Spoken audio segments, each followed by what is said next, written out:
Hi, and welcome to Transformation Now. I'm Rita Rocker Kraft with SoaringHigher.rocks, and I want to welcome you today as we continue to talk about shaping your future, become the brand everyone wants. So I'm working off of the participant guide that has lots of very good techniques and exercises and activities for people to do as they are building their own brand, which is themselves. And so think about that. As I said last time, we are a brand. And so what is our brand telling other people? As far as not only if they want to work with us, but just to be friends with us. Because I also think that's very important to build up friendships, good relationships, whether they're on a personal fun basis or good relationships that are actually connected to businesses and to organizations.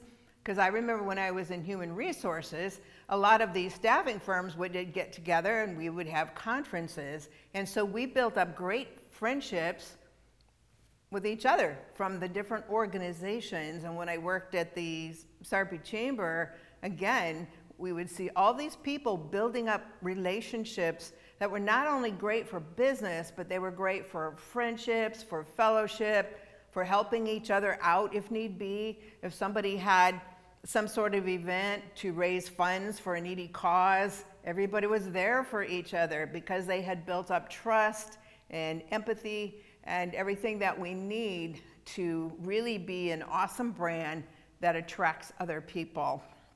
So again, I was talking about perception, and what does our own perception have to do with it anyway? Well, everything. Because people will treat us the way we treat ourselves. And if we have no self-esteem, we have no self-confidence, people most likely pass us by. And I've even seen cases where someone came over from another country. I've known of about 3 that I've heard about and read about, where the person that had come over from the other country had like masters, PhDs, doctorates, and brilliant minds, absolutely brilliant minds. But because they had not been in America very long, their English was very poor.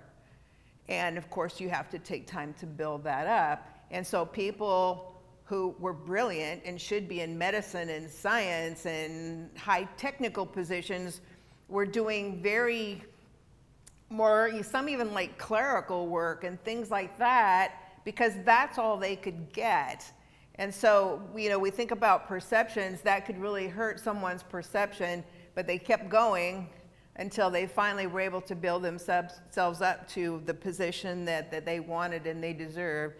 So when we have a low perception of ourselves, sometimes it's because we've maybe been refused certain positions. Other people got things that we felt like we deserved because we'd been at the company for 10 years and trained the new person who ended up taking the position we wanted.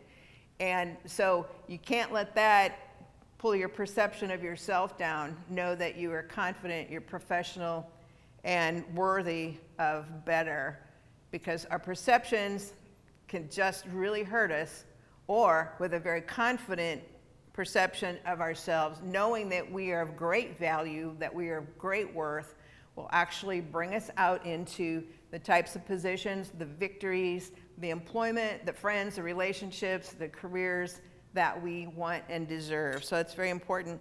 So you know what, really, you could even do this on a daily basis. Ask yourself, do I send out the messages to other people that I am the one they want to do business with? Why or why not? Okay, that's a big question. Why should they want to do business with me? And start thinking of all the things. Well, I give out extras. If I know someone has a problem, maybe they're dealing with a sick family member right now, they can't come and pick up the products. Do I have someone I can send products out to them? Can I help them in some extra way beyond the norm? Because a lot of times when we sow seeds like that, it's amazing how business and rewards can come back. So always think, am I giving out the best impression? Would I want to do business with me? Why or why not? And so, we really want to take some time to examine that. What is the most important area that I want to change in my life in my personal or professional persona that I'm displaying to others. And so I know I've talked about this a lot, but it is so important that we think about what kind of impression am I really giving out to these people? Am I so frustrated at home that I take it to work? Am I so frustrated with my boss that I take it out on other people? So what am I giving out to other people that maybe I just need to stop and go, nope, not anymore. No matter what this person says or does, whether it's a boss, whether it's a spouse, whether it's a teacher, whoever it is, no, I know my worth, I know my value, and that can go in here and out that way, because we're not going to let that affect us anymore. And we have the pride and the confidence and value ourselves, know that we're worthy enough that we don't have to let what someone's words say affect our lives. Not anymore. So then you think about networking. I have a whole program on networking, but just a few things, to always exhibit the kind of impression that you want to give to others. And so you can do that. Prepare topics ahead of time. If you know what type of group you're going to go meet, prepare topics that are pertinent to that particular industry, whether it's the tech industry, whether it's farming, or finance, whatever the case may be. Think of some questions that you can talk to people about by doing a little research. What's going on in that industry? You can find anything on the internet now. And so think about that. Maybe you're going to, say, a chamber meeting, or now here in Omaha, we have the empowerment breakfasts are back again once a month, and I love those. You get people from all kinds of industries. So it's good to kind of keep up on what's going on in the community, what's going on in finance and business, etc. Just little things, don't have to know much. But if you're talking to a group of people that are, maybe they're all teachers, then you want to direct your conversations to things that teachers experience, which is a lot. Not only with the education and the learning, but the discipline, the kids, the parents, everything else. Okay, so if you're working with nurses, if you're working with professionals, I remember speaking to a group of women in transportation, and another one where the women were all into the construction engineering division. So obviously I'm not going to talk to them in the same mode that I would maybe teachers or moms that just need some time out. A lot of it's the same basic, but think about who you're talking to. I remember talking a few times to women in medicine, and they wanted to know more about their business professionalism, how they communicate with people, but they're very serious, they're well educated, but they also kind of needed some warm fuzzies. They really did, because of the type of work that they are in. So I wanted to include that, be warm, be confident, and pull it all together so it would be something that they would really enjoy. I've talked to finance people, and I remember this very well-known finance company in Omaha, and so when the guy who was the co-owner said afterwards, he was asking me how things went, and I said, well, I believe they all had fun. Boy, was that a mistake. He said, I don't care if they had fun or not. I was concerned about was what they learned. Well, yes, they learned a lot. That was my goal. But when you're in an industry like that, sometimes I think you need a little bit of levity, or just some warmth, maybe even some fun, along with learning all the educational things that they were looking for and got. But I learned a lesson there. Depending on who you're talking to, it was like, oh, I will never say that again about having any fun while you're trying to learn new things. So that was something that was a good lesson, a little bit embarrassing, but it was a good lesson. So think of things that you've done before that would be interesting and engaging, and validate your experience. I worked with people before that wanted to change their industry, and how to rework a resume, for instance, that would give a different impression to other people who are looking at that resume. Like when I worked with this lady, a very attractive young lady. She was more of a scientist in animal health products. And all day long, she would sit in her lab and work with animal products. Well, that was her education, but she was about ready to go nuts because she really didn't talk to anybody hardly all day. She just worked on her animal products and her microscope and all of this kind of thing. And so she came over and we actually worked on rewriting her resume and taking all of her skills and abilities, but creating a resume that would help her to be able to market herself, say as a sales rep, which can make very good money, marketing animal products. She had so much knowledge, she had so much experience. She could talk to veterinarians, she could talk to farmers, she could talk to animal health product companies. And so we totally reworked that for her so that she had a different perception of herself. And she said, yes, I can do this and this and this for you because I have all this experience, and play down the fact that she had been pretty much living in a lab.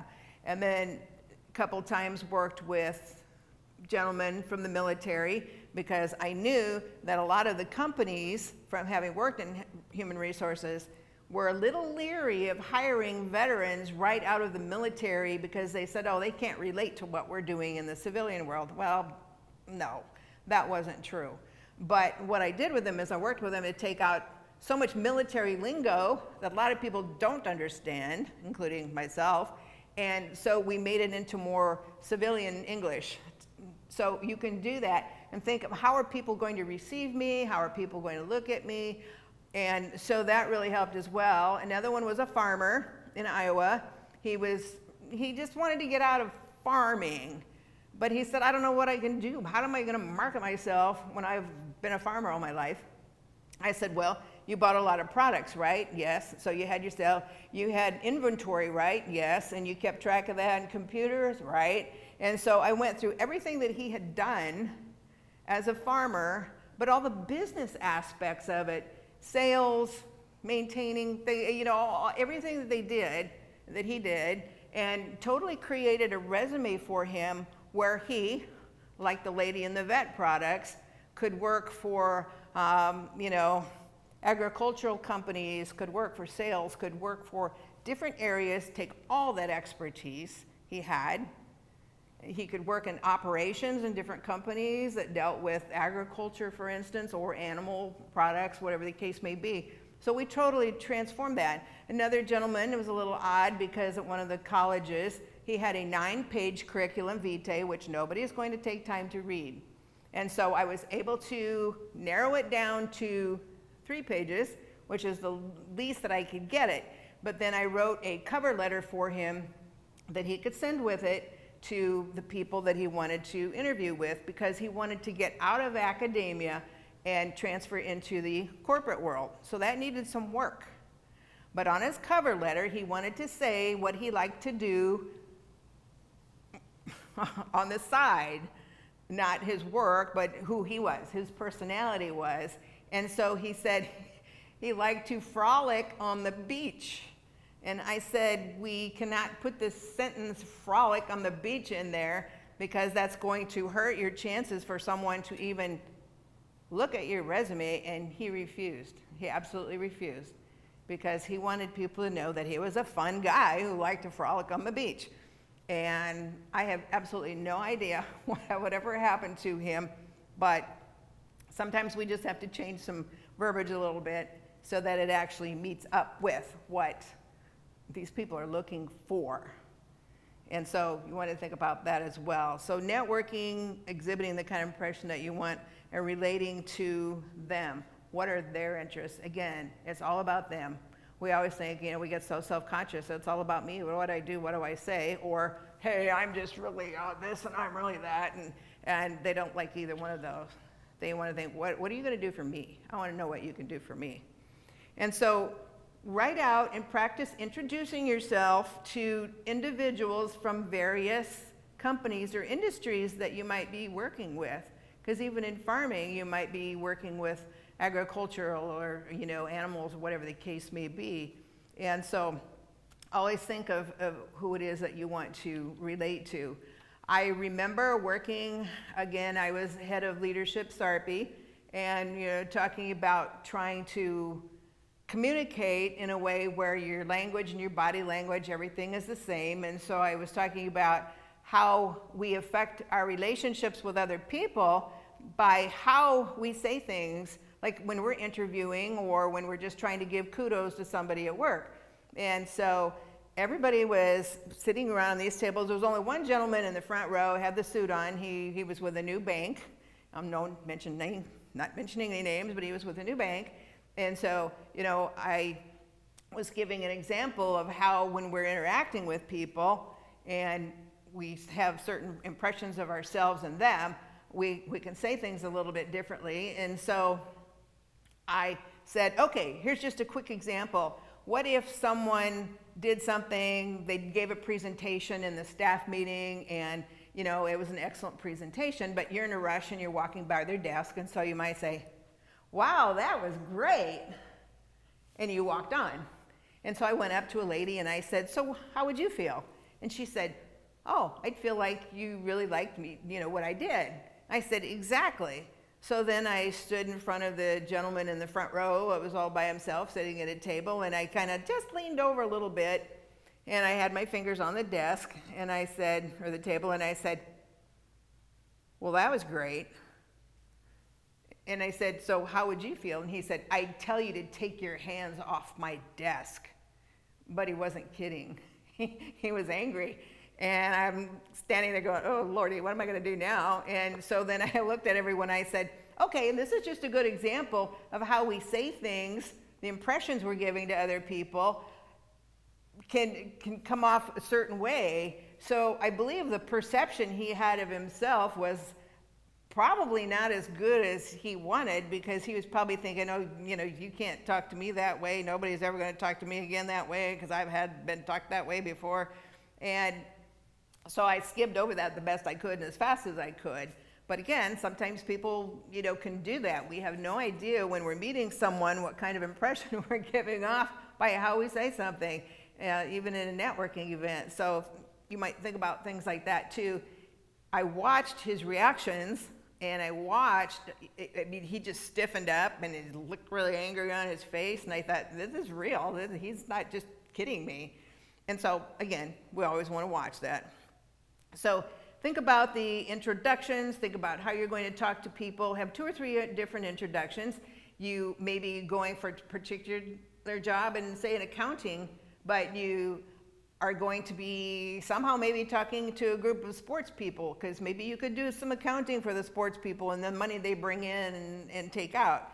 So you don't want to just talk about number crunching, but you also want to, in your introduction, your little conversation, talk about things that you've done regarding sports or something, and how much you admire what they're doing and being great coaches. And so you kind of combine things like that so that they can relate to you completely, not just on number crunching, not just on the sports, but together. More well-rounded brand that way. So think of introductions that you can do with other people that will really make a powerful statement. And so assess the results of your interactions, again, after each meeting. So when you get in the car or back to the office or home, whatever, start mentally going through your encounters, your day, your meeting, your networking event, and start thinking, oh, this person really was very responsive. This person wasn't so much. Was I spending too much time drinking and eating? And because maybe I was nervous or I didn't know what to say.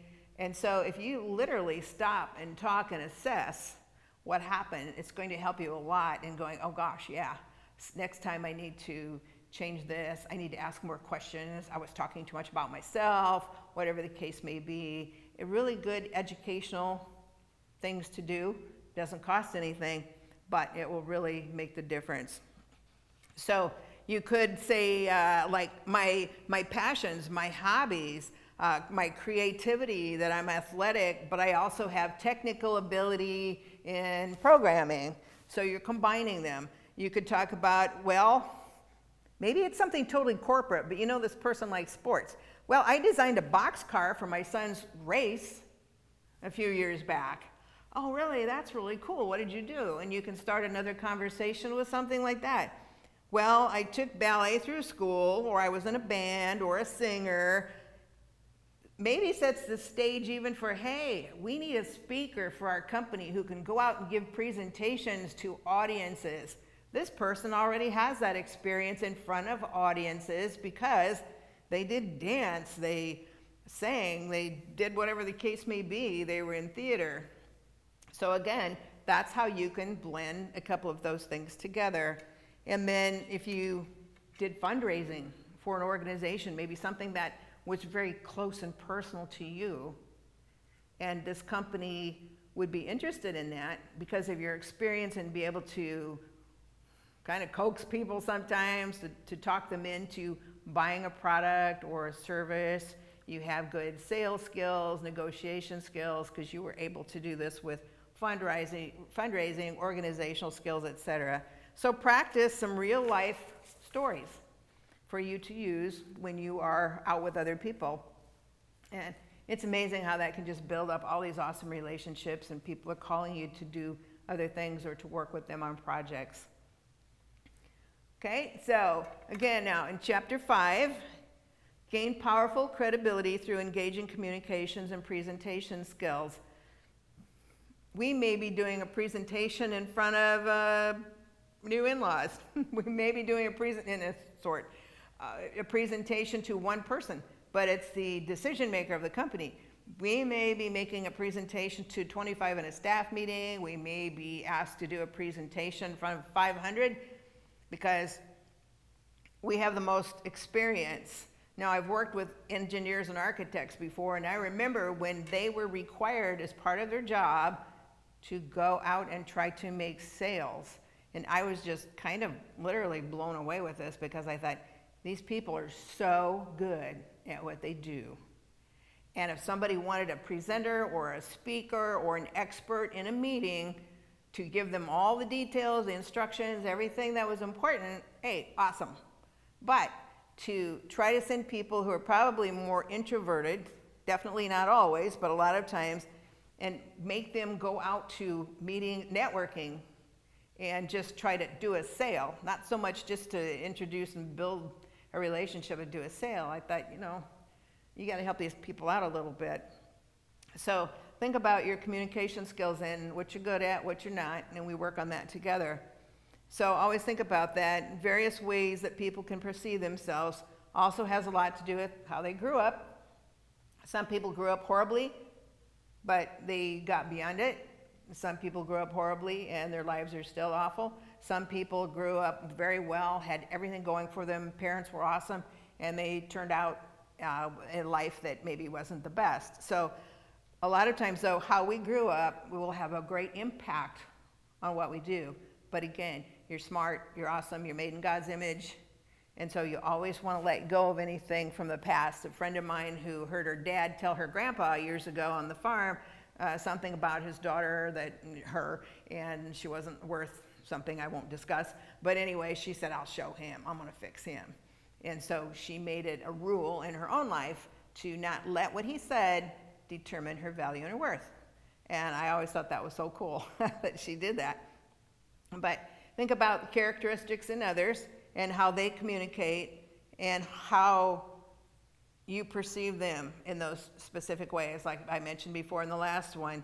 Are they caring? Are they kind? Do they have a professional manner? Are they dismissive, egotistical, haughty, lacking self-care, poor self-image, etc.? And if you see someone that you can just tell has a very low self-image, they don't feel like they're worth anything, I would say as much as possible, little pat on the back, maybe not necessarily, but think of things that you can say that will really build them up, build up their worth, and let them know how valuable they are. Oh, you did a great job on this presentation. You did the most awesome Excel spreadsheet. You baked the most incredible cake I've ever had in my life, whatever the case may be, and build people up. Because a lot of times when they're kind of stinkers and they're maybe not being nice, it's because they're hurting inside. And a lot of times when they're angry, it's because they're hurting inside. And so I would definitely recommend doing what you can to smile. I'm doing that more lately, just being outside, even listening at outdoor concerts. If I see somebody look sad or they just look kind of bummed out, I'll deliberately smile at them when I catch their eye, and then they look kind of surprised and they'll smile back. And so we want to do that, especially in the world the way it is now, is to build each other up and make each other feel better so that they perceive themselves as being very valuable and that approachable, that people will actually want to talk to them. And so, even if we need to go out of our way a little bit, we need to do that. So I will continue on with this next time, but again, watch people, listen to people, watch yourself, listen to yourself. Would you want to do business with you? Would you want to be a friend to you? And from there, you just learn and you grow, and it's really an awesome experience. So I hope that helped, and I look forward to talking to you next time. We'll just talk a little bit more about how we present ourselves, and especially in the business world. So have an awesome week, and see you later.